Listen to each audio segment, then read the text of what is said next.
can even see it in the glass. Here's this one in the glass. And since there's a wall thickness, both surfaces are reflective. So you see I have the double reflection with a thick wall thickness like this. And right now I have what's called refraction set to 1. So in Modo, if I go over here to refractive index, highlight this little 1. Refraction is when your sight lines go into a shiny clear material. It doesn't have to really be shiny, but clear. And then they bend because of the imperfections in the glass and the curvature of the glass. So if I have it set to 1, none of that's happening. All we're getting really is the reflectivity. So we see the stripes, we see the shadow reflecting, we see it reflecting again inside there. And then we see it actually on the underside, probably there. So it's definitely gets complicated. So when you start to render clear materials with a wall thickness, one of the best ways to make it look like it's glass is not just to render it with reflections, but to start to increase the refractive index.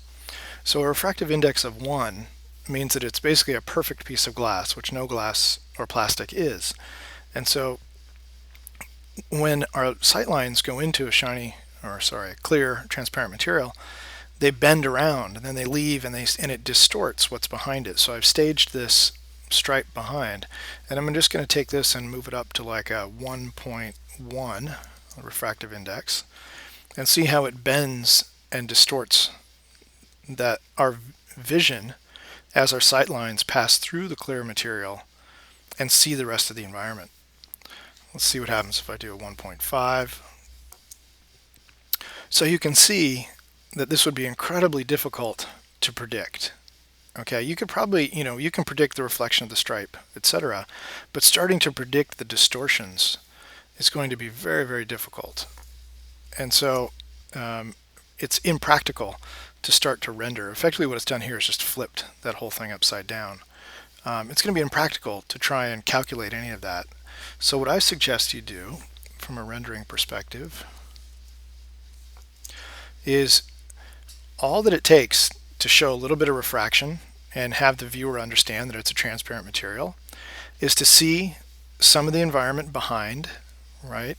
So the shadow back through here, the stripe, see it go behind the object and let us see through it, because that's what's really, unique about the material is that it's transparent. So you see I did a 1.01 here, and all I did was offset a little bit the stripe.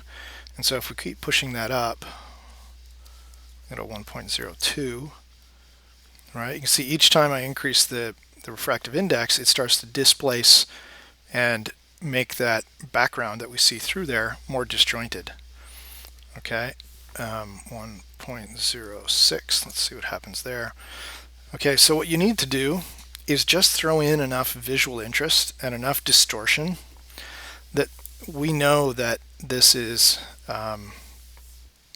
clear first, and then imperfect second, so it's refracting, okay, a little bit of our background. Let's throw the horizon through there. Okay, so if I do this, see it's just offset a little bit, and this will be the reflection of the sun on the outside surface, reflection on the sun of the surface with that inner post where it's hollow, so that's doubled up, and then again on the inside surface, then again on the outside surface. So you get those all doubled up, and it's doubled here because of the thickness of the glass. But see how it's refracting those stripes, those two stripes in the distance? And yet here's our clear coat reflection right here over the top. And you can see this is acting just like a piece of chrome on the end as well. So we're getting the reflection of our environment, and we can see through it. If we tint that a little bit, let's make it a darker glass, it starts to behave much more like shiny black paint. Right? See this carbon fiber over here with a clear coat on it? That's a lot like shiny black paint with some weave underneath. It's picking up a little bit of reflection of the light. So you can see by tinting it black, and this is actually a really nice way to learn about reflections. If you're in something like Modo, if I tint it all the way down, right, basically we're going to end up with something that is glossy black. So this would be like windows of a tinted, a tinted limousine window that we can't see through because it's tinted so strongly. And then it just becomes rendering glossy black paint, which we already know how to do. So I'm going to turn back up this and do a little tinting. Also, if we shift the color, let's make it a red. Okay, so you can start to see how it influences everything behind it and shifts it towards the color of that translucent material.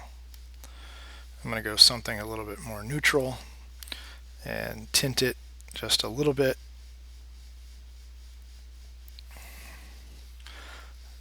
Okay, so there it's a little bit tinted. Now also look at the horizon placement on the cylinder. What I like about being able to do this in real time is that that's where we would expect to see the horizon. And watch as I move it up, okay, how much that horizon rotates back up. And I want to talk a little bit more about glass, so let me open up a different object. Okay, so I took the speed form that we had looked at early on, and I cut away part of it, and I put in a canopy. So what I want to do here is talk a little bit more about refraction. So let's zoom in, look at just the canopy. I'll let it update a bit. So I'm trying to run some nice horizon line behind there and these stripes. So let's go to our material for the canopy. And let's see, it's clear glass, it's here. All right, whoops. Okay, refractive index, let's put that back to 1. Okay, so we'd expect to see no distortion. So it's like an absolutely perfect piece of glass. You can see it's quite thick. So it's basically got a wall thickness that runs all the way around, right? So it's a very thick piece of glass. And see, we're getting the double reflection. And the reason, usually you can't see that because the glass, the wall thickness is so thin, those kind of just combine together. But in this case, I made it quite thick so you could see that you're getting reflection on both of those surfaces, the outside and the inside. Okay, and look at the lines just go straight through, right in the horizon, straight through. So that would be an absolute perfect piece of glass with no refraction. But as a result, it doesn't look very real. So let's just try turning that up to 1.01 and look if we add just a little refractive index, what happens. Now this is probably the easiest way to render glass like this, which is to just take your background behind there, darken it down a bit if it's tinted, like this glass has a little bit of tinting, so it's got a little bit of value to the glass, almost completely see-through. We can make it 100 if we want. Okay, and it just has a little bit of tinting. So the easiest thing to do would be to take your background and then just distort it and pull it wherever it goes behind the thickest parts of glass.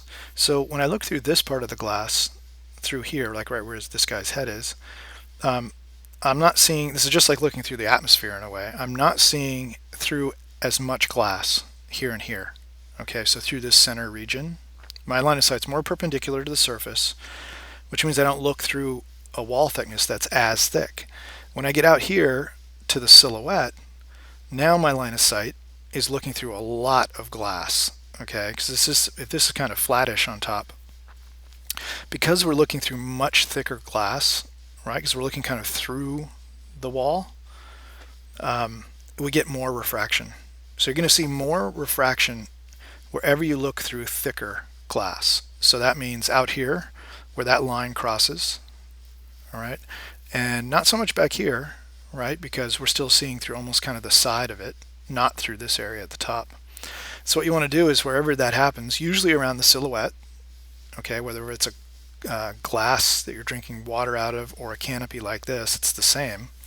You just need to go to where the glass is the thickest and then distort your background. In this case, you just pull it down, okay, and make that disconnect. So you want that background to come in here and then bend and then wrap through the wall thickness and then continue up. And through here, it's kind of just like it was before. So let's keep refracting this. And you can see how it's just going to keep bending more and more. Now we're starting to get some bending at the back and wrapping through the wall thickness. Let's take it up to 1.1.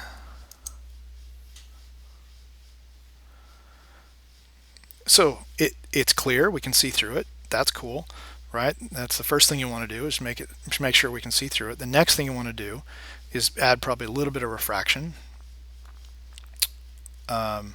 with your turning up your refractive index. So let's go to like 1.3. And you can see it's just bending and distorting more what I'm seeing through the glass. And this would be like, and then it's actually starting to capture some of the light bouncing around from the sun. That would be like caustics and things starting to show up there. Let's go 1.9. Let's try that. And see how it moves around. So it's very, very difficult to predict. Let's try 3. Let's go massively awful glass. And look at how now it's completely warping the background. And that would be a really poor quality piece of glass, especially if it was a canopy. So I would tend to do something more like 1.02 even. And this is really all you need. It's just to bend the lines that go behind the glass a bit. And then add your clear coat over the top. And if it was a really thick wall thickness, double up your clear coat. So meaning, right, we had the double sky in there. If I move this in a position where we can get a reflection of the sun, let's see if I can position us that way. Okay. Now we should also get a double reflection of the sun. Let's see if I can turn off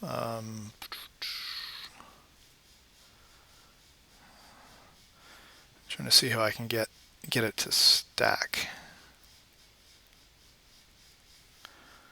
a little bit better so we can see it, because right now they're just like literally right on top of each other, and that's why we're not seeing them so much.